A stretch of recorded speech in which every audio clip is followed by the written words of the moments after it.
Taong 1973. Mainit ang hapon sa bayan ng Tanay, Rizal. Sa loob ng kampo militar, may isang sundalong tahimik lamang habang pinapahiran ng langis ang kanyang M16 rifle. Tawagin natin siya sa pangalang Sergeant Vergara, hindi tunay na pangalan. 32 anyos, isang veteranong sundalo ng Philippine Army, kilala hindi lang sa tapang kundi sa matalas na pakiramdam. Lumaki siya sa Bukidnon, anak ng isang magsasakat manggagamot. Bawal sa kanya ang takot, kumbagay dugo na niya ang tapang. Ngunit may kakaibang hamon ang dumating sa kanya. Ipinatawag siya ng kanilang komandante, Vergara, ani Colonel Simon, habang nakatingin sa lumang mapa ng Sierra Madre. May nawalang grupo ng sundalo sa tuktok ng bundok Bulalakaw. 4 sila. Huling ulat, may naririnig silang mga boses na babae sa kakahuyan. At bigla na lang silang nawala. Walang senyas, walang bakas. Ikaw na ang bahala. Napatingin si Elmo sa mapa. Ang bundok Bulalakaw, isang lugar na sinasabing sagrado ng mga katutubo. Maraming alamat ang bumabalot dito. Ayon sa mga matanda, ito raw ay tinitirhan ng mga diwata, mga nilalang na hindi dapat gambalain. Sir, di ba may kasunduan tayong hindi dapat sumampa sa taas ng bundok mula Hunyo hanggang Agosto? Tanong ni Elmo. Tama ka, pero wala na tayong oras. 2 araw na silang nawawala. At yan ay kabahagi ng ating soberanya. Hindi tayo pwedeng matakot sa mga alamat. Walang nagawa si Elmo kundi tanggapin ang misyon. Kinabukasan, kasama ang 4 na piling tauhan, sinimulan nila ang pag-akyat sa bundok. Kasama niya si Corporal Ben, ang kanyang matalik na kaibigan, si Private Arlan, ang pinakabata, at ang magkapatid na sina Sergeant Mando at Corporal Rene, parehong galing Bicol at sanay sa mga kabundukan. Pagdating nila sa paanan ng bundok, sinalubong sila ng malamig na hangin. May kakaibang halimuyak ang simoy, hindi amoy kahoy, kundi amoy ng bulaklak na hindi nila maipaliwanag. Parang amoy ng sampagwita na may halong tamis ng ubas? Bulong ni Arlan habang tinititigan ng mga puting bulaklak sa gilid ng daan. Huwag kang hihiwalay, paalala ni Elmo. Basta't manatili tayong magkakasama. Habang umaakyat sila, napansin nilang may mga damong biglang nagbubukas na parabang tinuturo ang daan. May mga ibong tila hindi ordinaryo, makinang ang balahibo at nagkakanta ng mga salitang parang wikang hindi nila alam. Ika-4 na araw ng pag-akyat, madilim ang ulap, tila may paparating na bagyo. Kaya minabuti nilang maglatag ng kampo sa isang malawak na paglilinang sa tabi ng isang sapa. Gabi, habang nagkukumpol-kumpol sila sa apoy, biglang may narinig na mga alingaw-ngaw ng tawa ng babae, tila musika sa hangin. Narinig niyo yon? Tanong ni Mando. Walang babae rito, Sarge, sabat ni Rene. Tayo lang at mga unggoy siguro. Pero si Elmo hindi na kumibo. May nararamdaman siyang kilabot sa batok. Alam niyang hindi iyon ordinaryo. At lalong lumala ang kutob niya nang biglang mawala si Arlan. Arlan! Sigaw ni Ben habang kinikislap ang flashlight sa paligid. Wala. Walang bakas. Wala ring tunog ng pagtakbo o ingay ng mga hayop. Kinabukasan, habang hinahanap si Arlan, si Elmo ang nakakita ng isang bagay na hindi niya inaasahan. Isang puting belo na kasabit sa isang sanga. Malinis, mabango, at tila bagong laba. Walang sino man sa grupo ang may dalang ganoong gamit. Sa kanyang pagpupursige, lumayo si Elmo sa kanyang grupo at sinundan ng isang makipot na daang tinatabing ng mga puno. Hanggang sa dumating siya sa isang patag na lugar kung saan may lawa sa gitna, malinaw na parang salamin. At doon niya siya nakita, isang babae, nakaupo sa gilid ng lawa, mahaba ang buhok, suot ang puting saya, at may mga bulaklak sa buhok. Maputi, May kutis na tila perlas. Tumitingin sa kanya, ngunit hindi natatakot. "Huwag kang lalapit, sundalo," wika ng babae sa boses na musika sa hangin. "Sino ka?" tanong ni Elmo, hindi makapaniwala sa kanyang nakikita. "Ako si Amihan, anak ng hangin, diwata ng bundok Bulalakaw, at hindi ka dapat naririto." Ngunit huli na. Sa unang beses nakaramdam si Elmo ng bagay na matagal nang wala sa kanya. Pagkakabighani. Hindi dahil sa ganda lang ng diwata, kundi dahil sa titig nito. Titig na tila alam ang lahat ng lungkot, galit at pagod sa puso ng isang sundalo. Sa gitna ng katahimikan, narinig ni Elmo ang isang tinig sa kanyang likod. "Kung hindi mo siya iiwan, hindi ka na makakabalik." Nakatayo si Elmo sa harap ni Amihan, ang diwatang unang bumighani sa kanyang mata't damdamin. Parang nawala ang bigat ng misyon, ang panawagan ng kanyang pagiging sundalo, at ang takot na nadarama sa kakahuyan ng kabundukan. Ang katahimikan ng paligid ay tila naging awitin sa kanyang pandinig. Ang ihip ng hangin ay tila humahaplos sa kanyang balat. Ang mga dahon ay kumakaway na animoy inaanyayahan siyang lumapit pa. "Sino ang nagsabi ng babala?" tanong ni Elmo habang palingalinga sa paligid. Ngunit walang ibang tao roon. Si Amihan lamang, nakaupo pa rin sa tabi ng lawa, at ang mga aninong gumagalaw sa mga sanga ng puno, parang may mga matang nakatingin sa kanya sa dilim. "Boses iyon ng isa sa aking kapatid," paliwanag ni Amihan. "Pinagbabawalan akong makipag-ugnay sa mga taong lupa, lalo na sa isang tulad mo." "Tulad ko?" tanong ni Elmo, unti-unting lumalapit. "Ikaw ay isang mandirigma. May dugong palaban, may pusong binabalot ng galit, puot at sugat mula sa inyong daigdig. Kami mga nilalang ng kapayapaan, ng kalikasan, kaya't bawal." Huminto si Elmo sa layong 3 hakbang mula kay Amihan. Ngayon ay mas aninag na niya ang mukha nito. Walang bahid ng kasalanan, tila inosente, ngunit may lalim sa mga mata. "Hindi ko alam kung anong klaseng nilalang ka," bulong ni Elmo. "Pero kung ikaw ang dahilan kung bakit nawawala ang mga kasamahan ko, pakawalan mo sila." Napayuko si Amihan. Isang patak ng luha ang bumagsak sa damuhan. "Hindi ko sila kinuha. Hindi ako ang may kagagawan. May ibang nilalang dito sa bundok, mas matanda pa sa akin, mas makapangyarihan, at mas mapanganib. Ngunit dahil nakita mo na ako, at nakita rin kita, nakagapos na ang kapalaran natin sa isa't isa." Nanlaki ang mata ni Elmo. Hindi niya alam kung ano ang ibig sabihin nito. Ngunit sa puso niya ay unti-unting may pumipintig, isang uri ng koneksyon na hindi niya maipaliwanag. May nararamdaman siyang hinila siya sa diwata, hindi ng laman, kundi ng kaluluwa. Biglang lumamig ang hangin, umalo ng tubig sa lawa kahit walang hangin, at mula sa gilid ng kakahuyan, may dumungaw, mga mata na kulay pula, humahalimuyak ng baho ng dugo. "Kailangan mong umalis," biglang sabi ni Amihan. Tumayo at humarap sa kakahuyan. "Hindi ka pa handa. Hindi ko kayang iwan ang mga kasama ko." Ngunit bago pa man makapagtapos si Elmo, biglang lumapit si Amihan. Inilapat ang kanyang mga palad sa sentido ni Elmo.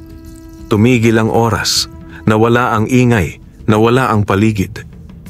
At sa isang iglap, nasa kampo na ulit si Elmo. Sa kampo. Nagising si Elmo na parang pinagsakluban ng langit at lupa. Malamig ang pawis sa kanyang batok. At nasa tabi niya si Ben, si Mando, at si Rene. Buo, ngunit tulala. Si Arlan, wala pa rin. "Nagising ka rin, Sarge," bulong ni Mando. Hindi ko alam kung anong nangyari, pero sabay-sabay tayong nakatulog. Parang pinatulog tayo. Naghahanap sila muli ng bakas. Wala. Ngunit sa likod ng isang puno, nakita ni Elmo ang isang maliit na supot na yari sa dahon. Binuksan niya ito at nakakita siya ng sangkap na hindi pamilyar sa kanya. Isang piraso ng itim na bato, bulaklak na hindi niya kilala, at isang hibla ng gintong buhok. Napakuyom si Elmo. Alam niyang si Amihan ang naglagay nito sa kanyang bag. Gabi sa kampo. Nang gabing iyon, hindi na makatulog si Elmo. Sa kanyang isipan, paulit-ulit na bumabalik ang mukha ni Amihan. Paano siya nagpakita? Ano ang koneksyon nila? At higit sa lahat, bakit tila alam na nito ang laman ng kanyang puso? At sa gitna ng kanyang pag-iisip, muling may bumulong sa kanyang tainga. Hindi ito ang huli nating pagkikita, Elmo. Ngunit kailangan mong pumili. Isa ka bang tagapagligtas o isang mananakop? Muling sumikat ang araw sa paanan ng bundok Bulalakaw. Ngunit para kay Elmo, hindi ito ordinaryong umaga. Ang liwanag ng araw ay tila may kulay pilak at ang hangin ay may halimuyak ng pamilyar, ang bango ng buhok ni Amihan. Tahimik ang paligid habang naghahanda sila ng almusal. Si Ben ay abala sa pagtimpla ng kape, habang sina Mando at Rene ay nagmamasid sa paligid, waring naghahanap pa rin ng anumang bakas ni Arlan. Ngunit si Elmo tila nawawala sa sarili, nakaupo lamang sa isang patpat na upuan at nakatitig sa puting ulap na bumabalot sa itaas ng bundok. "Sarge," sabi ni Ben, "parang hindi ikaw yan ah. Kanina ka patahimik." "Hindi ko alam, Ben," sagot ni Elmo. "Parang may bahagi ng sarili ko ang naiwan sa kagubatang yon. At si Arlan, hindi ko matanggap na basta na lang siyang nawala." "Gusto mo pa bang ituloy ang paghahanap? Ipagpaalam na lang natin at bumaba. Delikado na rito." Umiling si Elmo. "Hindi ako bababa nang wala si Arlan at may nakita ako kagabi. Isang babae, hindi tao pero hindi rin halimaw. Isa siyang diwata." Napatigil si Ben. Unti-unting nagdilim ang kanyang muka. "Diwata? Sigurado ka? Nakarinig na kami ng mga kwento tungkol dyan. Minsan may nawawalang batang lalaki tapos makikita na lang na tulala o minsan patay. Dapat hindi ka na nagpakita." Ngunit hindi na nakasagot si Elmo dahil ang kanyang isipan ay nilamon na naman ng biglaang antok. At bago pa man siya makalaban, napapikit na ang kanyang mga mata. Sa panaginip, naroroon siyang muli sa gilid ng lawa. Nakatayo si Amihan sa gitna ng tubig, nakasuot ng pilak na saya, habang ang hangin ay umiikot sa kanya na para bang buhay. "Elmo," tawag ng diwata. "Ang oras ay nagmamadali. Hindi mo pa alam ang lahat, ngunit may bahagi ng iyong pagkatao na mahalaga sa balanse ng aming mundo at sa inyo. Isa kang bantay, isang tagapamagitan. Bakit ako? Sundalo lang ako. Wala akong alam sa mga ganyang bagay.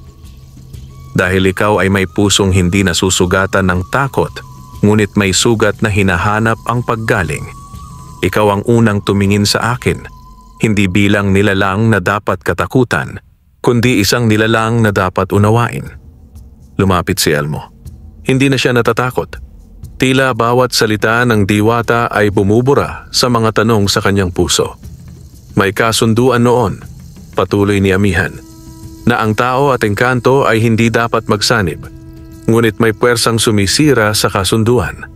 May nilalang nagising na muli, masama at matagal nang nakagapos sa kailaliman ng bundok, at siya ang kumuha kay Arlan. Kapag hindi napigilan, maraming mundo ang madadamay. "Sino siya?" tanong ni Elmo. "Si Tagasala, ang nilalang ng uling at apoy. Isa siyang dating Diyos ng kadiliman na pinalayas mula sa kalangitan ng mga diwata. Ngunit ngayon, naghahanap siya ng sisidlan, katawang may lakas, isip at puso ng tao upang makabalik. At ako ba ang pipigil sa kanya? Ikaw at ako. Ngunit bago tayo magsanib, kailangan mong makita ang katotohanan ng iyong sarili. Isang lihim ang bumabalot sa iyo, Elmo. Ikaw ay hindi lamang sundalo." Pagkagising, muling nagising si Elmo. May halong pawis ang kanyang muka at nanginginig ang kanyang mga kamay. Ngunit may hawak siyang hindi niya alam kung paano napunta sa kanya. Isang butil ng kristal na berde, kasing laki ng butil ng munggo, na tila may ilaw sa loob. Napansin ito ni Ben. "Ano yan? Saan mo nakuha?" "Hindi ko alam. Pagmulat ko, nasa palad ko na." Maya-maya pa, biglang nag-iba ang ihip ng hangin. Ang langit ay biglang dumilim at may gumalaw sa kakahuyan. Hindi hayop, hindi tao. Isang anino na parang usok, mababa at mabilis ang galaw. "Mag-alerto!" sigaw ni Elmo. Naghanda sila ng armas. Ngunit habang ang iba ay nakaabang, si Elmo ay tahimik lang dahil alam niyang hindi ito laban ng bala o baril. Isa itong laban ng kaluluwa. Ang paligid ay tila biglang nabalot ng malamig at makapal na hamog. Bawat hakbang ni Elmo ay nilulunod ng katahimikan, samantalang ang kanyang mga kasama ay pumuwesto. Hawak ang kanilang baril, nakatalas ang pandinig. Ngunit sa loob ng kanyang dibdib, may kakaibang pintig, tila may humihila sa kanya mula sa loob. Isang tinig na hindi niya alam kung sarili ba niya o boses ni amihan. "Elmo," pulong mula sa hangin.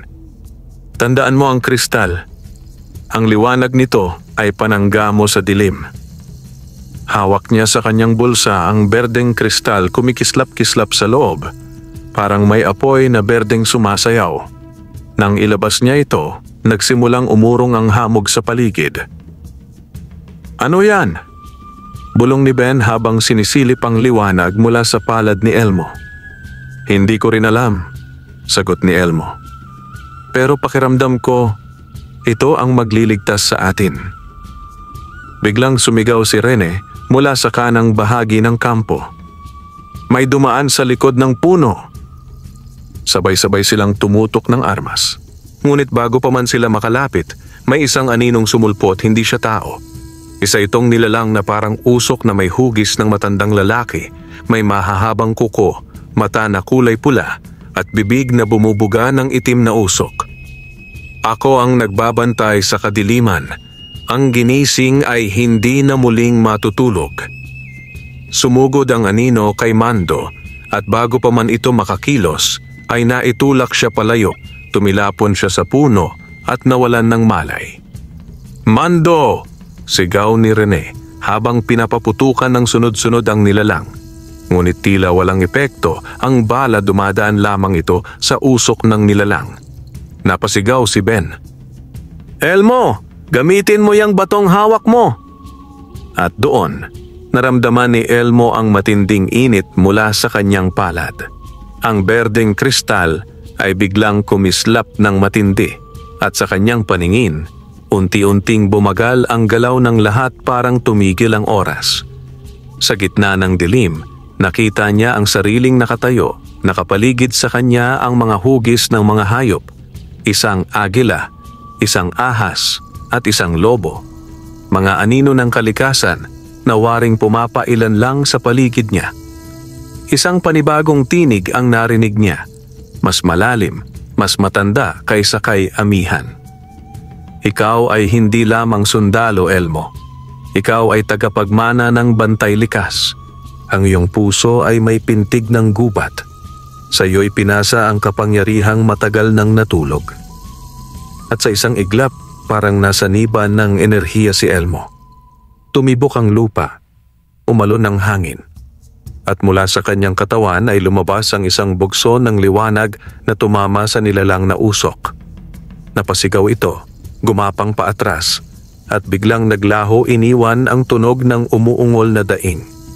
Tahimik, wala na ang anino.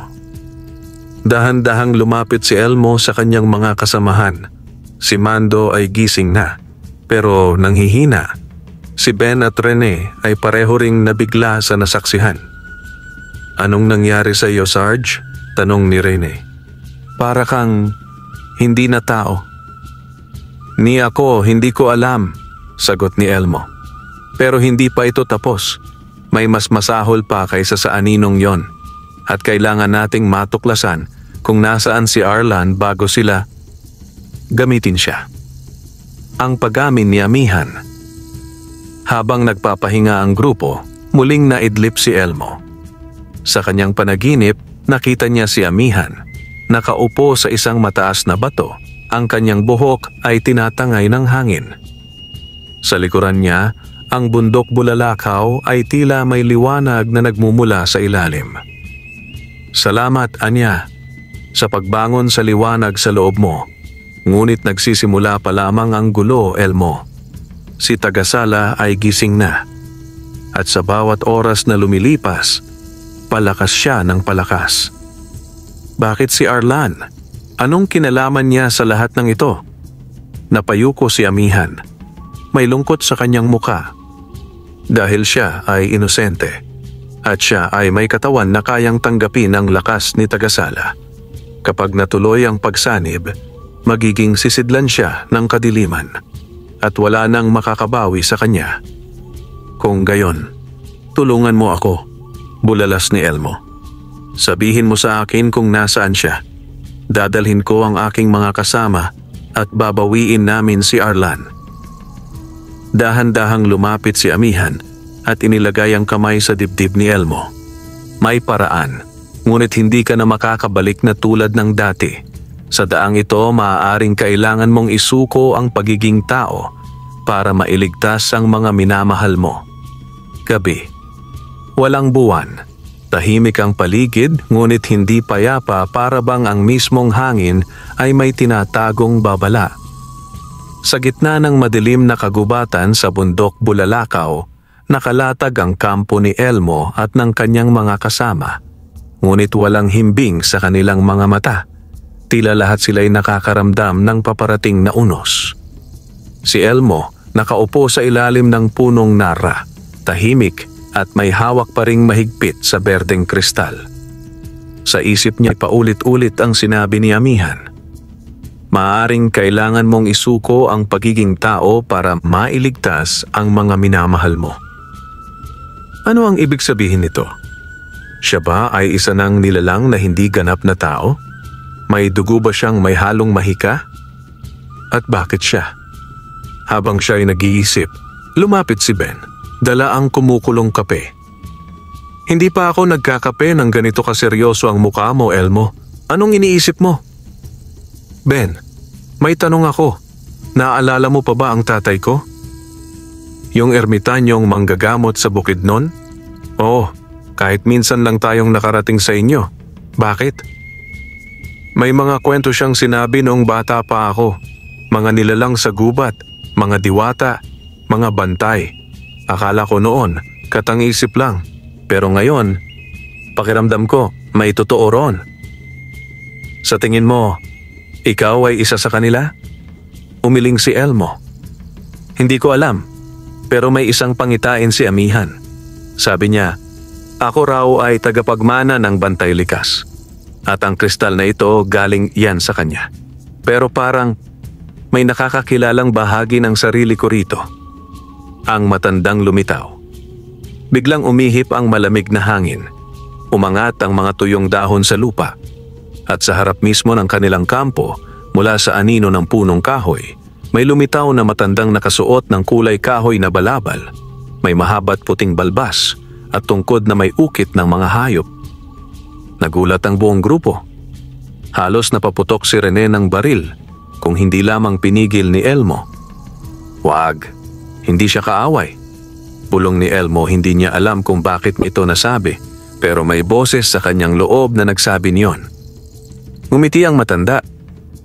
Sa wakas, muling bumalik ang dugo ng mga tagabantay. Sino kayo? Tanong ni Elmo. Nakahawak pa rin sa kristal. Ako si Lolo Lakim. Dati akong tagapagturo ng mga bantay likas. Ang mga nilalang na isinilang mula sa halong dugo ng tao at diwata upang panatilihin ang balanse ng mundo ng kalikasan at katauhan. Bakit ngayon lang kayo nagpakita? Dahil ngayon ka lang handa. Dugo ng diwata ang nanalaitay sa iyo, Elmo. Ngunit dugo rin ng sundalong palaban. Isang dalisay na timpla at ikaw lang ang may taglay niyon sa panahong ito. At ano ang papel ko ngayon? Pumili. magsakripisyo, o umiwas, pero alalahanin mong kung iiwas ka, may mawawala sa'yo at baka hindi mo na maibalik. Paglalantad ng lahi. Muling inilapat ni Elmo ang kanyang kamay sa kristal at sa gabay ng matanda, lumitaw ang tanikala ng alaala mga larawan mula sa nakaraan. Nakita niya ang kanyang ama nakikipag-usap sa isang magandang babae sa gitna ng kakahuyan isang diwata. Ang babae ay may kaparehong mukha ni Amihan, ngunit mas matanda at may hawak na sanggol siya. Ang batang ito ay anak ng mundo at ng kalikasan. Palalakihin mo siyang bilang tao, ngunit kapag dumating ang panahon, babalik siya sa amin. Napasinghap si Elmo. Siya pala ang bunga ng isang pagmamahalan ng tao at diwata at ang diwata. Si Lyra, ang nakatatandang kapatid ni Amihan. Hindi siya isang ganap na tao. Isa siyang anak ng hangin at lupa, isang nilikhang may kapangyarihang hindi pa niya nauunawaan. Ang panawagan.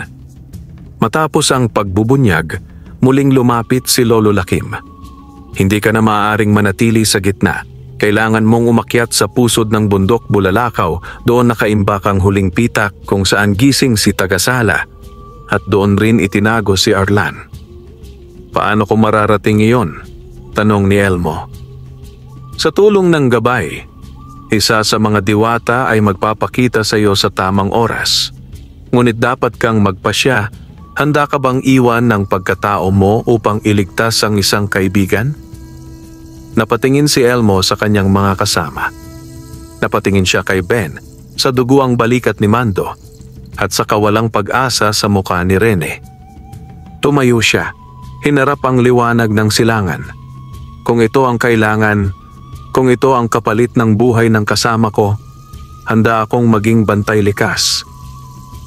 Nang sumapit ang madaling araw, nag-umpisa ang paglalakbay ni Elmo tungo sa pusod ng bundok Bulalakaw. Iniwan niya ang kanyang mga kasamang sugatan, ngunit ligtas sa kampo. Si Lolo Lakim ay nagbigay sa kanya ng isa pang kristal. Kulay pula, parang bulalakaw na may apoy sa loob. Ito ay simbolong ng daan ng apoy, paliwanag ng matanda. Ito lamang ang daang makalapit sa kinaroroonan ni Tagasala. Ngunit ang apoy ay hindi basta tinatahak. Susubukin nito ang iyong laman, damdamin at alaala. Naglakad si Elmo patungong silangan, kasunod ng isang daang nababalutan ng pulang damo at maiitim na bato. Paakyat ito, matarik at mapanganib. Ngunit sa bawat hakbang, tila may humahatak sa kanya. Hindi takot ang nararamdaman niya, kundi pananabik isang paghila ng tadhana. Pagdating sa kuweba ng pagsubok. Sa ika-4 na oras ng kanyang paglalakad, nakarating siya sa isang malaking kuweba. Ang bunganga nito ay hugis bibig ng leon at sa loob ay may nag-aalab na liwanag. Sa kanyang pagpasok, isang sigaw ang bumungad sa kanya. Walang makalalampas dito kung hindi muna hinubaran ng sariling takot. Lumitaw ang isang nilalang, hindi halimaw, kundi isang matandang babae, nakasuot ng itim at pula, may hawak na baston. Siya si Aling Binaya, ang tagapagbantay ng daang apoy. Bago ka dumaan, kailangan mong ilantad ang sakit sa puso mo, ang tunay mong galit, at ang iyong kahinaan. Inilapat ni Aling Binaya ang kanyang kamay sa noo ni Elmo, at sa isang kisap mata, bumalik siya sa isang eksena ng kanyang nakaraan, ang labanan sa Marawi, taong 2017. Alaala ng dugo. Muling nakita ni Elmo ang sarili niyang nakikipaglaban, karga ang baril, lumulusob sa gitna ng putukan. Nakita niya ang duguang katawan ng kanyang kaibigang si Lieutenant Garcia, ang unang sundalong nagpakita sa kanyang nang malasakit. Hindi niya ito nailigtas. Hanggang ngayon, pasan pa rin niya ang bigat ng konsensya. Hindi mo siya nailigtas, Elmo. Bulong ng boses sa kanyang likod. At ngayon, gusto mong iligtas si Arlan. Sa tingin mo, karapat-dapat kang maging tagapagligtas? Oh! Sigaw ni Elmo, luha ang nakaluhod sa gitna ng aninong alaala Oo, dahil kahit ilang ulit pa akong mabigo, hindi ko pipiliing talikuran ang sino mang kailangan kong tulungan. At mula sa kanyang dibdib ay kumislap ang pulang kristal. Nagliyab ito at tinupok ang anino ng alaala. Nang buksan ni Elmo ang kanyang mata, wala na ang kuweba, siya ay nasa gitna na ngayon ng pulang kagubatan, ang pinakagitna ng bundok Bulalakaw. Pagkikita muli kay Amihan. Sa gitna ng mga puno na parang naglalagablab, muling lumitaw si Amihan. Ngunit hindi na siya tulad ng dati. Ang kanyang buhok ay ginintuan na at ang kanyang mga mata ay tila may bahid ng luha at apoy. "Bakit ka pa bumalik, Elmo?" tanong niya. Hindi na tulad ng dati ang boses. May kirot, may pag-aalala. "Dahil hindi ako lalaban sa dilim na hindi kita kasama," sagot ni Elmo. "Dahil hindi mo man sabihin, alam kong ako rin ang iniwan mong tanong sa puso mo." Tumulo ang luha ni Amihan. Lumapit siya kay Elmo at hinawakan ang kanyang kamay. Sa pagitan nila ay bumigat ang hangin, ngunit ang koneksyon ay tila musika na hindi na kayang sirain ng mundo. Ang pagmamahalan ng diwata at tao ay bawal sa batas ng kalikasan, bulong ni Amihan. "Pero bakit ganito? Sa'yo ko lang nadama ang katahimikan. Kung kasalanan ang magmahal sa'yo, Amihan, handa akong pagdusahan ito habang buhay." Sa gitna ng katahimikan, muling gumalaw ang lupa. Isang napakalakas na lindol ang yumanig sa buong kagubatan. Sa kalayuan, narinig nila ang halakhak na malalim at nakakabingi ang tinig ni Tagasala. Ang paglalakbay patungong kailaliman. "Oras na," bulong ni Amihan. "Handa ka na, ngunit kailangan nating bumaba sa bitukang itim ng bundok kung saan itinatago si Arlan at kung saan nag-uumpisa ang kadiliman." Pinagdugtong ni Amihan ang kanyang palad sa kamay ni Elmo at ang dalawang kristal, ang berde at pula, ay nagsanib. Nagliwanag ito at lumikha ng isang pinto sa kalupaan, isang lagusan patungo sa kailaliman ng mundo. "Wala nang atrasan, Elmo," bulong ni Amihan. "Ang mundo ng tao at ng diwata ay nasa gilid ng pagbagsak." "At kung ganon," sagot ni Elmo, tumingin sa kanyang likuran, "handa akong isugal ang lahat, kahit ang sariling pagkatao, basta't may mailigtas akong isa." Bumukas ang lupa sa gitna ng kagubatang apoy. Sa pagsanib ng berde at pulang kristal na hawak ni na Elmo at Amihan, isang pinto ng liwanag at usok ang bumukal. Animoy isang hininga sinisikil ng daan-daang taon ng pagkakakulong. Hindi ito ordinaryong kuweba. Ang pasukan nito ay may mga ukit ng sinaunang simbolo, mga hugis hayop, bituin at mga mata. Dito, sinabi ni Amihan, ay nananatili si Tagasala, ang dating Diyos ng kadiliman, na ngayoy muling nagigising upang maghiganti. Sa kailaliman ng bitukang itim, paliwanag ni Amihan habang hawak ang kamay ni Elmo, nakakadena si Tagasala. Ngunit hindi na matibay ang tanikala. Gusto niyang gumamit ng bagong katawan ng tao at pinili niya si Arlan. "Bakit si Arlan?" Bulalas ni Elmo, masiglang pinipigilan ang pagiyak. Wala siyang alam, wala siyang laban. Dahil siya ay inosente, dalisay, at mahina ang panlaban sa mahika. Isa siyang sisidlang madaling sakupin. Ang pagpasok sa bitukang itim. Habang bumababa sa lagusan, nararamdaman ni Elmo ang bigat ng enerhiya sa paligid. Ang pader ng kuweba ay buhay, gumagalaw ang mga anino, sumisigaw ang hangin, at tila may mga matang nakatitig sa kanilang bawat hakbang.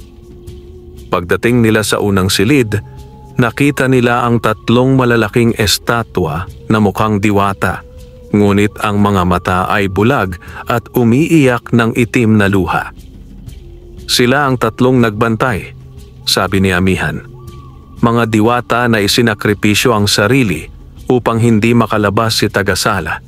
Pero ngayon, napahina na sila. Bigla umalingaw-ngaw ang isang tinig sa buong kuweba. Mababa, matigas at nanginginig. Amihan, anak ng hininga at ilaw, bakit mo siya dinala rito? Mula sa isang madilim na pader, unti-unting sumulpot ang isang hugis, isang nilalang na may katawan ng tao, ngunit usok ang balat, pulang apoy ang mga mata, at may mga sungay na parang puno ng balete. Ikaw si Elmo, anak ng kalikasan at tao, bulong ni Tagasala. Ikaw ang dapat kong katawanin, hindi ang musmos na si Arlan. Napaatras si Elmo. Bigla'y lumitaw ang katawan ni Arlan, nakalutang sa gitna ng silid, nakapikit, parang natutulog, ngunit sa kanyang dibdib ay may nakakabit na ugat ng itim na bato, direktang nakakabit sa puso. Arlan! Sigaw ni Elmo, ngunit hinarangan siya ng isang pader ng usok. Ang alok ni Tagasala. Ibigay mo sa akin ang iyong katawan, Elmo, bulong ni Tagasala. Ikaw ay mas malakas, mas malinis, mas mahusay. Ipagkakaloob ko sa iyo ang kapangyarihang higit pa sa langit at lupa, kapalit lang ng iyong kalooban. At anong kapalit? Singhal ni Elmo. Kalayaan mong sirain ang daigdig? Tumawa si Tagasala, isang tawa na yumanig sa buong kuweba. Likas sa tao ang kasinungalingan at kasakiman. Ako lang ang refleksyon ng kanilang pinakamalalim na pagnanasa. Ako ang tunay na kalikasan ng sangkatauhan. Ngunit sa harap ng alok, tumindig si Elmo. Hinugot niya mula sa kanyang dibdib ang pinagsanib na kristal. Ngayon ay naglalagablab na ng kulay berde pula ginto. Hindi ako ang sisidlan mo, sagot ni Elmo. Ako ang magtatapos sa iyo. Ang unang labanan. Mula sa kamay ni Elmo, lumabas ang tatlong liwanag hugis hayop. Agila, lobo at ahas ang kanyang tatlong bantay. Sinalakay nila si Tagasala habang si Amihan ay lumikha ng panangga sa paligid ni Arlan upang hindi na tuluyang maangkin ang kanyang katawan. Umugong ang buong kuweba, nabiyak ang ilang bahagi ng pader. Ang mga aninong nilalang ni Tagasala ay sumugod, ngunit tinupok ng apoy na nagmumula sa kristal ni Elmo. Sa isang iglap, nakalapit si Elmo sa katawan ni Arlan. Iginapos niya ang sarili sa kasama at ginamit ang lakas ng kanyang puso, binigkas niya ang panalangin ng tagapamagitan na itinuro ni Lolo Lakim. Liwanag ng ina, lupa ng ama, ako'y alay upang maputol ang tanikala. Biglang nagsimulang umalo ng ilaw mula sa kristal at ang ugat ng bato sa dibdib ni Arlan ay unti-unting natuyo, nangitim at nalusaw. Ang matinding kabayaran. Ngunit sa huling saglit, isang aninong sibat ang sumaksak sa balikat ni Elmo, isang huling tira ni Tagasala. Napasigaw si Amihan at sa lakas ng damdamin ay inilabas niya ang buong anyo ng kanyang pagkadiwata nagliliwanag, lumilipad at bumuga ng liwanag mula sa kanyang palad. Tumulong siya kay Elmo at itinapon si Tagasala pabalik sa pinakailalim ng bitukang itim. Hindi pa tapos ito, sigaw ng nilalang habang lumulubog sa dilim. Pagkatapos ng labanan, humina si Elmo.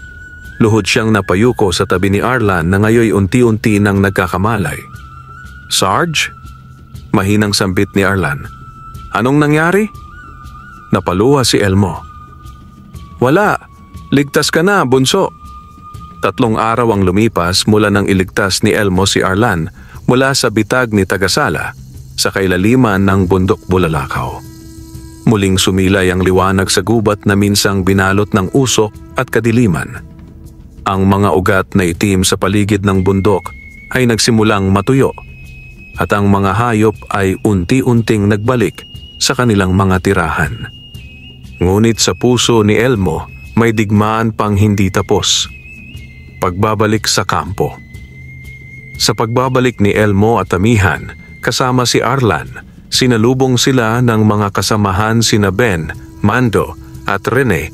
May sugat, may takot, pero buo ang tiwala sa kanilang pinuno. Sarge, anong nangyari roon? Tanong ni Ben. habang nakatitig sa mukhang tuyot at nananahimik na si Elmo. Matagal ng lihim ng bundok ang sinalubong natin, sagot ni Elmo. At hindi ito huling beses na makakaharap natin ng dilim. Pero habang may isa sa ating naninindigan, hindi ito magtatagumpay. Habang nagpapahinga ang mga sundalo, lumapit si Amihan kay Elmo. Ang kanyang mukha ay bakas ang lungkot at pangamba. Pabalik na ako, Elmo. Mahinang wika ng diwata. Hindi ako maaaring manatili rito. Ang paglabag ko sa hangganan ay may kabayaran. Kung ganon, paano na tayo? Tanong ni Elmo. Pigil ang luha. Ngayon pa bang alam ko na kung sino talaga ako? Iiwan mo rin ako? Hindi ako ang iiwan, Elmo, sagot ni Amihan. Ikaw ang kailangang pumili. Mananatili ka ba sa mundong ito, sa mundo ng tao, ng digmaan, ng tungkulin bilang sundalo, o sasama ka sa akin sa mundong hindi ka kilala ng sangkatauhan, ngunit doon ay buo ang iyong pagkatao? Natahimik si Elmo. Napatingin siya sa kanyang mga kasama sa mga sugatan, sa mga taong patuloy na lumalaban sa mundong puno ng kaguluhan. Ngunit napatingin din siya kay Amihan, ang nilalang na hindi niya sinasadya, ngunit buong puso niyang minahal. Ang desisyong pumunit sa puso. Sa gabing iyon, naglakad si Elmo sa gilid ng ilog. Hawak niya sa palad ang pinagsanib na kristal, ang naging susi ng kanyang pagkakakilanlan, ng kanyang kapangyarihan at ng kanyang puso. Lumabas si Lolo Lakim mula sa anino ng mga puno. Ang anak ng tao at diwata ay kailangang mamili. Hindi pwedeng manatili sa gitna ng dalawang mundo habang buhay. Paano kung ang mundo ng tao ang kailangan ako? Tanong ni Elmo. At paano kung ang puso ko ay sa mundo ng diwata? Ngumiti si Lakim. Kung tunay ang puso mo, darating ang panahon na ang dalawang mundong ito ay hindi na kailangang paghiwalayin. Ngunit sa ngayon, isa lamang ang pwedeng yakapin. Ang umagang may sagot. Nang sumikat ang araw, lumapit si Elmo kay Amihan. Habang ito ay nakatayo sa gitna ng kakahuyan, handa nang bumalik sa kanyang mundo. Amihan, sambit ni Elmo. Lumingon ang diwata. Sa kanyang matay may luha, ngunit tanggap na ang maaaring isagot ng binata. Ngunit sa halip na pamamaalam, inabot ni Elmo ang kanyang kamay. Kung kailangan kong lisanin ang pagkatao ko bilang sundalo para sa kapayapaan ng dalawang mundo, gagawin ko. Hindi dahil sa kapangyarihan, kundi dahil sa iyo. Elmo, mangiyak-ngiyak na, sabi ni Amihan. Kapag pinili mo ako, hindi mo na muling makikita ang mundo ng tao. Hindi ka na babalik sa dati mong anyo. Ikaw ay magiging tagapamagitan, isang nilalang na hindi lubos na tao, hindi rin lubos na diwata. Ngumiti si Elmo at sa unang pagkakataon buo ang loob. Marahil iyon ang tadhana ko. Wala nang takot sa puso ko kasi kasama kita. Ang pagalis. Sa huling sandali, habang tulog pa ang kanyang mga kasama, lumakad si Elmo patungong gitna ng kagubatan, kung saan hinihintay siya ni Amihan. Sabay silang nawala sa liwanag ng araw, parang ulap na niyakap ng hangin. Dinala ng kalikasan patungo sa isang lugar na hindi kayang maabot ng tao. Isang liham ang iniwan ni Elmo. Mga kasama, salamat sa tiwala at katapatan. Hindi ko kayo kailanman malilimutan. Ngunit sa gitna ng dilim at liwanag, napili kong maging tulay hindi sundalo ng giyera, kundi sundalo ng pagkakaunawaan. Maging matatag kayo hanggang sa muling pagkikita. Pagkatapos ng lahat, sa kasaysayan ng hukbo, naitala lamang si Elmo bilang isang sundalong nawala sa kabundukan, isang misteryong hindi na nalinawan. Ngunit taon-taon, may mga kwento sa mga bundok at baryo. Isang nilalang na may mata ng sundalo at tinig ng hangin, tagapagligtas ng mga naliligaw, tagapagtanggol ng mga inosente at bantay ng kalikasan. Ang kanyang kwento ay isa ng alamat. Ang sundalong umibig sa diwata ang naging tulay ng dalawang mundong matagal nang pinaglayo. Wakas.